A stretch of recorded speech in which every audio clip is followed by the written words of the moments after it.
L'apparition de la COVID-19 dans le monde a fortement bouleversé l'ordre naturel des choses. Du secteur économique au secteur éducatif, on subit fortement l'impact de la COVID-19, particulièrement au Sénégal. Les directeurs d'école Abdou Salam Diallo et Malick Dieng apportent des explications face à ce problème.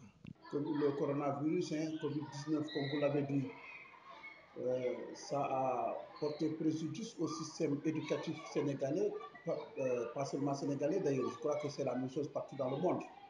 Bon, vous savez, lorsque les premiers cas sont apparus au Sénégal, au mois de mars déjà, on a suspendu les cours pour ce qui est des classes intermédiaires. Il n'y a que les classes d'examen qui ont fonctionné, c'est-à-dire les CM2 au niveau de l'élémentaire, les troisièmes au niveau du moyen et les terminales au niveau du secondaire. Donc pour toutes les autres classes intermédiaires, il y a eu arrêt des cours. Donc je crois que pour tout le reste de l'année d'ailleurs, ils n'ont pas appris.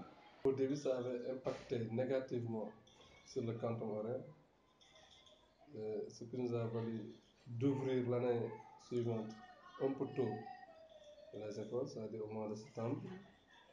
Et l'État a créé des innovations donc pour essayer quand même de relever le canton horaire, relever le niveau des élèves.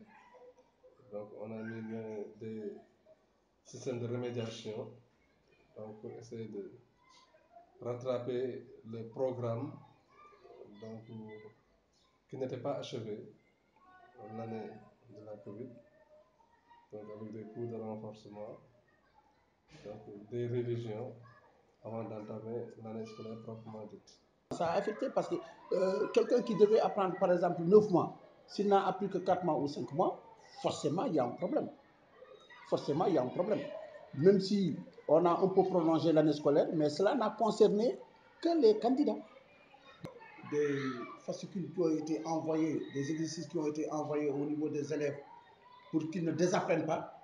Mais vous savez que ce n'est pas assez suffisant parce qu'il y a des points ici au Sénégal qu'on ne peut pas atteindre avec ces exercices-là. Bien sûr, ça a impacté sur le niveau des élèves parce qu'ils sont restés presque plus de 3 mois donc, sans apprendre. Donc, nécessairement, ça a impacté négativement donc, sur le niveau des élèves. De manière globale, le gap que ces élèves ont subi, au niveau des enseignements apprentissages, ça les a poursuivis jusqu'au moment où on parle. Donc, ce niveau faible-là, on le retrouve un peu partout. On a cherché les autres cours pour laisser juste les CM2 pour pouvoir faire l'examen du CFE de l'entrée en sixième. La stratégie qu'on avait mis en place, c'était d'éclater les cours CM2. Donc, compte tenu de la situation, dans chaque classe, par exemple, on avait mis une dizaine d'élèves, donc avec un enseignant. Donc, il y en a qui se chargeaient de dispenser des cours en français, d'autres en mathématiques, d'autres en anglais. Et il y avait une rotation des élèves. Et vraiment, ça a porté ses fruits. Côté solution, on a tout fait pour essayer de respecter les mesures barrières. Et pour ça, nous avons été aidés par la mairie d'abord, la mairie vraiment qui nous a appuyés en termes de gel, de masques, de détergents, donc de tout ce qu'il fallait pour combattre. On a essayé aussi. Bon, en tout cas, pour la première année, c'était facile de le faire quand même parce qu'il n'y a que les CM2 qui ont fonctionné, donc on pouvait avoir un élève par table et mettre le moins d'élèves dans une classe. Mais l'année suivante, il fallait prendre tous les élèves. Donc c'était un peu difficile de respecter la distanciation physique à ce niveau. Mais quand même, pour le reste, pour les gels, lavage des mains, donc l'usage des masques, vraiment, on a été gâtés sur ce plan parce que la mairie nous a appuyés. On a eu aussi d'autres partenaires qui nous ont appuyés. Donc ce qui fait que, d'ailleurs, c'est la dotation qu'on avait eue depuis. C'est cette dotation qui continue jusqu'à présent à nous entretenir. Il n'y avait que les classes de CM2 qui fonctionnaient. À ce moment, les autres cours ne fonctionnaient pas. Donc on avait éclaté ces classes de CM2 dans les autres classes qui étaient vacantes. Nous touchons du bois jusqu'au moment où je te parle. Si je prends l'exemple de cette école-là, il n'y a jamais eu de cas déclaré. Et sauf erreur, de manière générale, au niveau de l'élémentaire, quand même, nous semblons être plus ou moins épargnés par rapport aux autres niveaux d'enseignement. Au niveau de l'élémentaire, quand même, vraiment, il n'y a pas eu de gros dégâts. Certes, peut-être au niveau du personnel, le personnel a été plus atteint d'ailleurs que les enfants. Tout ce qui allait contre la Covid, donc vraiment le matériel nécessaire, la municipalité, l'État vraiment avait fourni beaucoup d'efforts pour pallier à cela, pour essayer de réduire la contamination autant que possible. Nous, on continue toujours de sensibiliser les élèves donc, à travers les cours que nous dispensons, mais la réalité est telle que, par exemple, il fut un moment où on avait décelé 0 cas. Il n'y a plus de cas au Sénégal. Peut-être que c'est ça ce qui a fait que donc, ce relâchement, donc, qui a fait que maintenant les gens ils se disent que qu'on porte des masques ou bien qu'on fait usage des gels, ça importe peu. Pour vous citer par exemple un exemple, récemment vous avez vu l'inauguration du stade, le nouveau stade. Donc vous voyez le monde qui était là-bas, qui était affiché là-bas. Donc certes, on avait exigé les masques pour les gens qui étaient là-bas, mais il n'y avait pas la distanciation. Donc il y avait la bousculade même en dehors des stades, si vous avez suivi. Dans un autre registre, l'artiste peintre Chessal et la commerçante Bator ont été fortement impactés par la Covid du point de vue de leurs activités socio-économiques. Dans le milieu auquel nous évoluons, donc puisque nous faisons de l'import-export, donc nous importons des marchandises Chine, Dubaï, Istanbul, donc vers le Sénégal. Et vous constatez avec nous que depuis presque un an, l'ambassade de Chine ne délivre plus les visas pour les commerçants. Donc d'abord, ça c'est la première difficulté. Donc nous ne pouvons plus maintenant aller en Chine pour acheter des marchandises.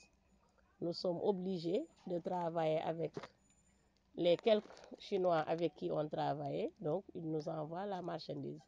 Et vous avez les difficultés que l'on rencontre. Et même aussi au niveau du fret.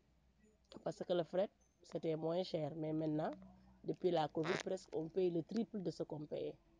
Donc, avec tout cela, vous voyez que maintenant, même au Sénégal, il n'y a plus presque de marchandises importées, puisque ça, le coût est très cher. Donc, pour revendre ça, donc, ça nous pose d'énormes difficultés. Au moment où l'État remettait des vivres aux populations, j'étais vérificateur, moi j'étais au cœur du corona. Il y en a même parmi nous, vérificateurs qui ont été cette maladie, ont été même hospitalisés, du point de vue que, bon, si on te dit que si tu te vaccines, bon, ça ne t'empêche pas d'attraper la maladie, bon, il y a même d'autres scientifiques, parce qu'on est dans un monde tellement virtuel, ceci te parle de cette vaccination, elle est vraiment, ça te permet de renforcer votre système immunitaire. D'autres te diront que la vaccination, ça te permet de détruire votre système immunitaire. Bon. Pour moi, je préfère faire quelque chose que je crois que de ne pas faire quelque chose que je ne crois pas. Bon, moi, tu sais, j'ai même voyagé dans le cadre de mon job.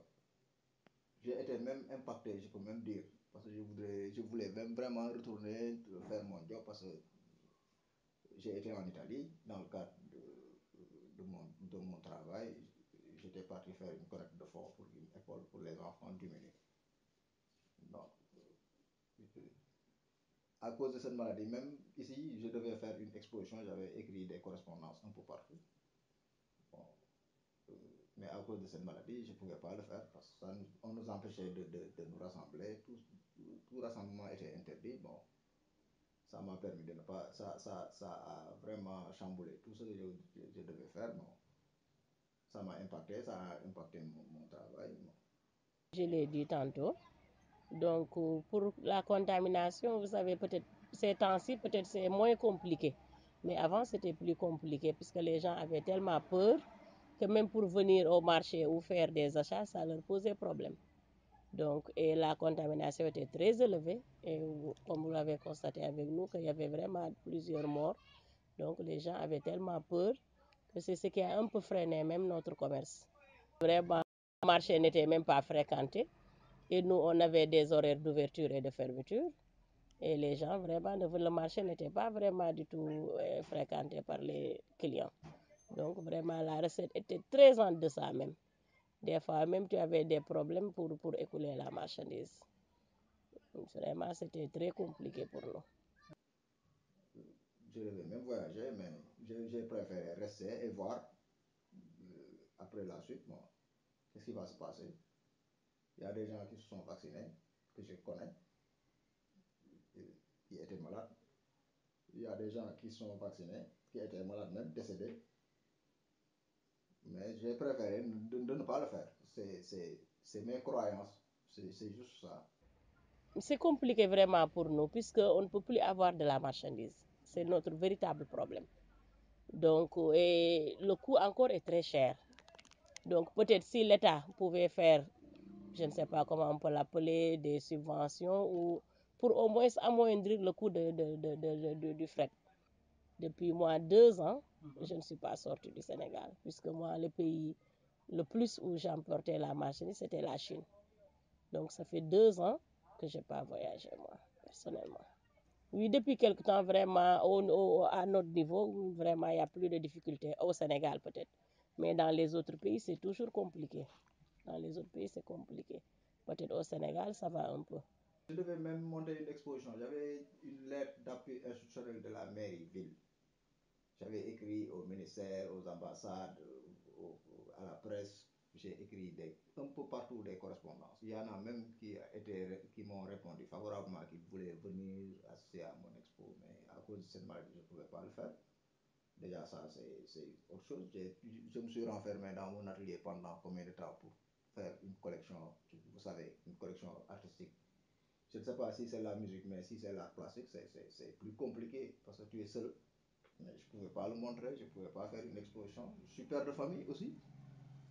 J'ai des enfants à entretenir, j'ai ma femme à entretenir. Moi-même, je dois m'entretenir. Bon. Si je dis que ça ne m'a pas impacté, bon,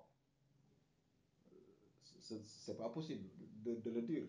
Ça a impacté tout le monde, tout le monde.